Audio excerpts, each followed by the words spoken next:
करते हैं, इसका आंसर आप लास्ट में दीजिएगा। अरे इसके पहले नहीं स्टार्ट हुआ है, यहाँ से क्यों स्टार्ट हो रहा है? श्लोक एक बार रिसाइड करेंगे। कार्पण्य दोषो कहता स्वभावा पृच्छामि त्वा धर्म सम्मूढ़ चेता यदृक्ष यदृक्ष यदृक्ष यत्श्रेयः स्यात् निश्चयात् बृहत् तत्मे शिष्यस्ते अहम साधिमाम त्वं प्रपन्नम।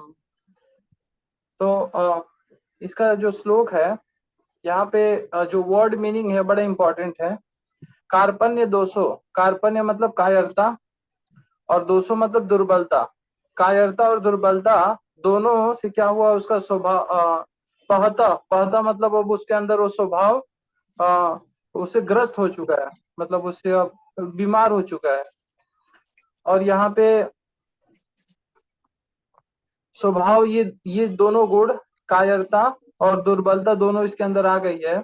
और इसके बाद अब क्या कर रहा है वो, इन दोनों के प्रभाव में, कायरता और दुर्बलता, हृदय की दुर्बलता, इन दोनों के प्रभाव में क्या कर रहा है वो, अब बोल रहा है कि मैं अपने सारे धर्म को भूल चुका हूँ। अब वो पूरी तरह से कंफ्यूज हो चुका है। तो यहाँ पे देखेंगे कि अब नेक्स्ट स्टेप अर्जुन जो ले रहा है, ये पहला स्टेप था इस श्लोक का। दूसरा जो पार्ट है, अब वो क्या कर रहा है कि अब भगवान को समझ पा रहा है कि यही मेरे सबसे ज्यादा हितैषी हैं। अब मेरे लिए क्या श्रेयकर है आप मुझे बताइए। अब यहाँ पे वो क्या कर रहा है, शिष्यस्तेहम माम साधिमाम प्रपन्नम। तो यहाँ पे प्रभुपाद जी तीन चार बातों को डिस्कस कर रहे हैं परपट में। पहला ये है कि परप्लेक्सिविटी, इसको कहते हैं हिंदी में उलझन। तो ये उलझन ना बेसिक नेचर है मटेरियल वर्ल्ड का। मटेरियल वर्ल्ड में उलझन हमेशा ही रहेगा। और इसको सॉल्व सॉल्व कौन कर सकता है? सिर्फ वो कर सकता है जो तत्वतः भगवान को जानता है। क्योंकि मटेरियल वर्ल्ड का नेचर है कि कुछ भी करेंगे तो पग पग पे हमको क्या आएगा, उलझन आएगा। एक कार्य करने, जैसे कि बाम्बू ट्री होता है, तो उसमें कब आग लग जाएगी कोई पता नहीं है। जैसे जंगल की दावाग्नि है, क्या कारण है पता नहीं है, आग लग जाती है, कभी भी लग जाएगी। सिमिलरली हमारा जो डीलिंग्स है, जो भी कार्य हम करते हैं, तो उसमें हमेशा उलझन रहेगा। ये भौतिक जगत का एक लक्षण है, मटेरियल वर्ल्ड का एक ये साइन है। मटेरियल वर्ल्ड में मतलब हमको उलझन हो रही है, मतलब हमारा एक्टिविटी इस प्लेटफॉर्म पे हमारा चल रहा है। तो यहाँ पे लास्ट पैराग्राफ में, पहले लास्ट पैराग्राफ में प्रभुपा जी बता रहे हैं, जिस व्यक्ति का प्रमाणिक गुरु होता है वो सब कुछ जानता है, अतः मनुष्य को भौतिक उलझनों में न रहकर गुरु के पास जाना चाहिए। यही श्लोक का तात्पर्य है। मतलब ये उलझन है, मतलब अगला स्टेप क्या है यहाँ पे बता रहे हैं कि अब उनको कहाँ पे जाना चाहिए, जैसा अर्जुन कर रहा है। तो ये उलझन का प्रभुपा जी दो दो लोगों के माध्यम से बता रहे हैं। एक व्यग्र, व्यग्र मतलब व्याकुल, व्याकुल आदमी के बारे में। तो इसका एक डेफिनेशन आता है व्याकुल आदमी का क्या होता है कि ऐसा आदमी होता है जो अपने समस्याओं को हल नहीं करना चाहता है।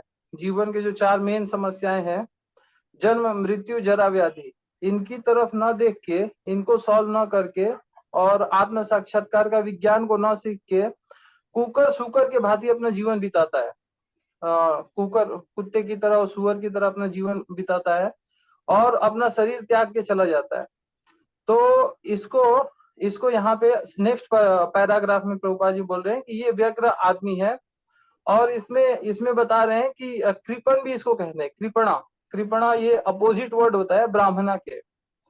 जो ब्राह्मण होता है तो लिबरल होता है, और जो कृपणा है, तो कृपणा में क्या है कि अपने रिसोर्सेस को प्रॉपर यूज नहीं करेगा और एक बेनिफिट नहीं डिराइव करेगा, बल्कि लॉस करेगा अपना। जैसे यहाँ पे किस चीज की लॉस की बात कर रहे हैं कि जो मानुष्य जीवन मिलता है वो 84 लाख योनियों के बाद मिला हुआ है ना। 84 लाख मतलब कितना समय काटा गया है।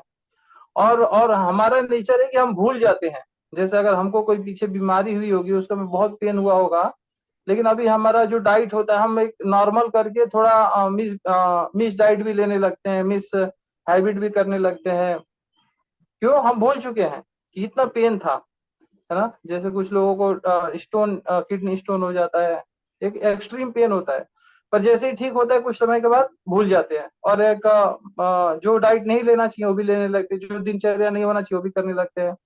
तो यहाँ पे कृपना सोचता है कि वो अपने परिवार की मृत्यु से रक्षा करेगा और परिवार वाले उसकी मृत्यु से रक्षा करेंगे। बेसिकली ये कारण होता है जिससे वो क्या करता है, एक अपना एक सर्कल बनाता है, अपना एक मिलिट्री बनाता है कि मैं डिफेंड कर दूंगा अपने फैमिली मेंबर को डेथ से, और वो मुझे डिफेंड कर देंगे।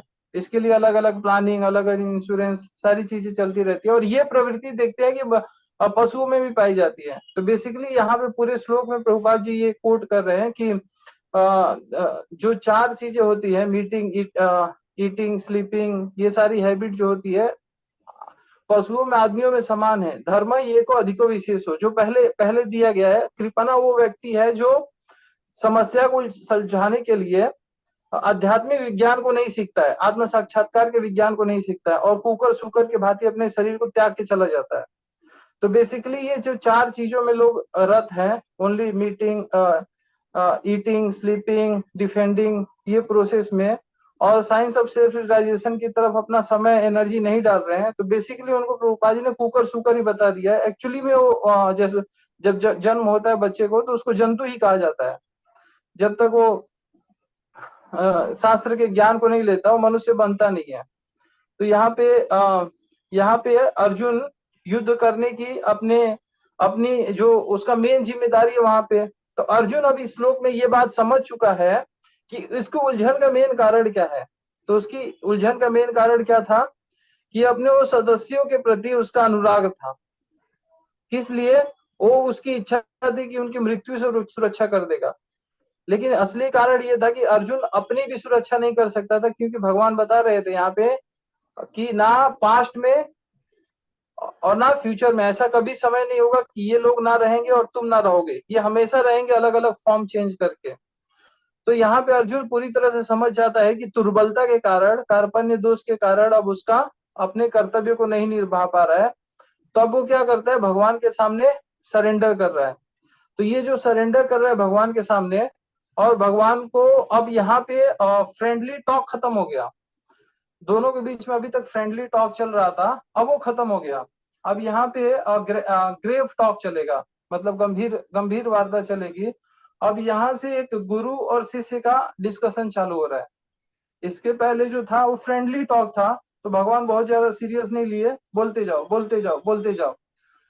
तब जैसे ही अर्जुन अपने आप को सरेंडर कर रहा है भगवान के सामने, वैसे ही भगवान गुरु का एक भूमिका लेते हैं, और यहाँ से जो भगवान इंस्ट्रक्शन देते हैं, तो अर्जुन का जो ये कार्पण्य दोषा है, कार्पण्य मतलब कायरता और दोष मतलब दुर्बलता, है ना। कई बार हमको पता होता है कि ये चीज सही है, पर सही जानते हुए भी हम नहीं कर पाते हैं, क्योंकि हमारे पास सही करने की शक्ति नहीं होती है।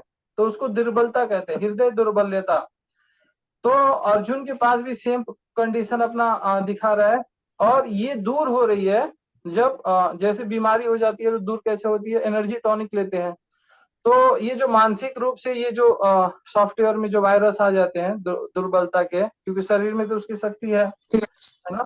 तो अब इसको दूर कर पा रहा है अर्जुन, क्योंकि वो भगवान के संदेश को ग्रहण कर रहा है। और यहाँ प्रभुपाद जी लास्ट पैराग्राफ में एक बहुत स्पेशल बात बोल रहे हैं कि कई लोग बोलते हैं कि अजन्मा कृष्ण से ग्रहण करो, है ना। तो हमारा शरीर पंच तत्वों से बना हुआ है, और आत्मा जो है सच्चिदानंद विग्रह से बनी हुई है। तो आत्मा के कॉन्स्टिट्यूट अलग है और शरीर का अलग है, हम में अंतर है। लेकिन भगवान के बाह्य शरीर अंदर शरीर दो अलग नहीं है, वो स्वयं भगवान ही है। तो हमारा कंसेप्शन हम भगवान के ऊपर लगाना चाहते हैं कि जैसे हम हमारे अंदर अंतर है, मृत्यु के समय ये शरीर छोड़ना पड़ता है और आत्मा निकल जाती है, लेकिन भगवान में ये चीजें नहीं होती है। तो यहाँ पे ये मिसकंसेप्शन ना रख के, और जो भगवान भगवान मतलब दो चीज नहीं है, अंदर बाहर दो चीज नहीं है, कृष्णास तो भगवान स्वयं है।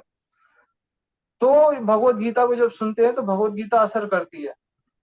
तो यहाँ पे हम कंक्लूड करते हैं आज के चैप्टर में। तो फर्स्ट पैराग्राफ में हमने देखा उलझन, उलझन के बारे में बता रहे हैं कि कभी भी हम कोई भी कार्य करेंगे तो 100% उलझन में रहेंगे, ये नेचर है, प्रकृति का नेचर है।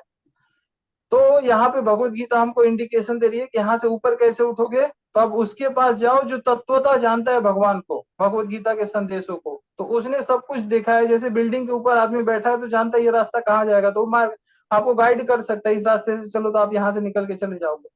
दूसरा प्रभुपाद बता रहे हैं ऐसा व्यक्ति जो व्याकुल है, व्याकुल, जैसे हम भी देखते हैं कि हम कष्टों में व्याकुल हो जाते हैं और हमको कुछ सोल्यूशन नहीं मिल रहा है। तो क्या बता रहे हैं प्रभुपाद जी यहाँ पे कि ऐसे कृपल व्यक्ति हैं जो कुकुर और सुकुर की तरह अपना जीवन, सुअर की तरह अपना जीवन बिता रहे हैं। क्यों? क्योंकि अपने जीवन के समस्याओं का हल करने का प्रयास नहीं कर रहे हैं। और समस्याओं का हल कैसे, एकमात्र मार्ग है जो भगवान के विज्ञान को, जो science of self, Bhagavad Gita के विज्ञान को जो समझेगा वही अपने समस्याओं को सॉल्व कर पाएगा। कृपन ये सोचता है कि मैं अपने फैमिली मेंबर को मृत्यु से सुरक्षा कर दूंगा या मेरे फैमिली मेंबर मुझे मृत्यु से सुरक्षा कर देंगे। सच है, कोई किसी का सुरक्षा नहीं कर सकता है ना। यहाँ पे, और यहाँ पे अर्जुन अर्जुन ये बात समझ गया है कि मेरी उलझन का मेन कारण है कि मैं फैमिली मेंबर के प्रति तो उनके सहानुभूति है, ठीक है, लेकिन उनकी मृत्यु से सुरक्षा करने की जो इच्छा है, इसके कारण उलझन में पड़ा हुआ है। क्योंकि उनकी अपनी एक्टिविटी के कारण वो अपनी गति प्राप्त करने वाले, उसको अर्जुन नहीं बता सकता है, क्योंकि उन्होंने जो कर्म किए हैं, भगवान को तो धर्म की स्थापना करने के लिए अपना कार्य करना ही है। तो जो ये भगवान के प्लान से हट के जो डिजायर था अर्जुन का, वो उसके उलझन का कारण था। और जो हमारा भी जीवन में जब हमारा प्लान जो भगवान के प्लान से हट के रहता है तो उलझन का कारण बनता है। तो उसका सोल्यूशन यही है कि भगवत गीता को समझने के लिए अर्जुन यहाँ पे स्टूडेंट की तरह शरणागत कर दिया। वैसे जब हम भगवत गीता को उठा लेते हैं और जो भगवान बोल रहे हैं उसको डायरेक्ट एक्सेप्ट करते हैं, ना कि अपने समय हिसाब से तोड़ मोड़ के, तब ये हमारे ऊपर पूरा असर करता है। और यहाँ से एक्चुअली भगवत गीता का स्टार्ट हो रहा है, क्योंकि स्टूडेंट के रूप में अर्जुन यहाँ पे जाके शरणागत कर रहा है। अब यहाँ से स्टार्ट होगा 2.7 से। तो अगला चैप्टर टेक्स्ट हम कल करेंगे। यहाँ पे कोई क्वेश्चन है तो पूछिए, और ये आज का सेशन हम कंक्लूड कर रहे हैं। इसका पीडीएफ मैं शेयर कर देता हूँ, कंप्यूटर शुरू में बनता तो स्क्रीन नहीं आया, पीडीएफ में अभी शेयर कर दूंगा। हरे कृष्णा। हरे कृष्णा। तो यहाँ पे हाँ, कोई क्वेश्चन होगा तो पूछ सकते हैं। नहीं तो हम यहाँ पे सेशन को एंड करते हैं। आपके लिए मैं एक क्वेश्चन पूछ लेता हूँ। जैसे शुरू में मैंने एक क्वेश्चन पूछा था, याद है किसी को?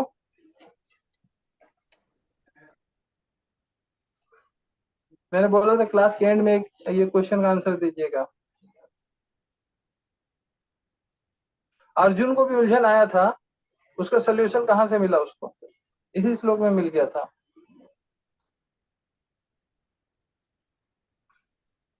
आवाज क्लियर आ रहा था आप लोग को?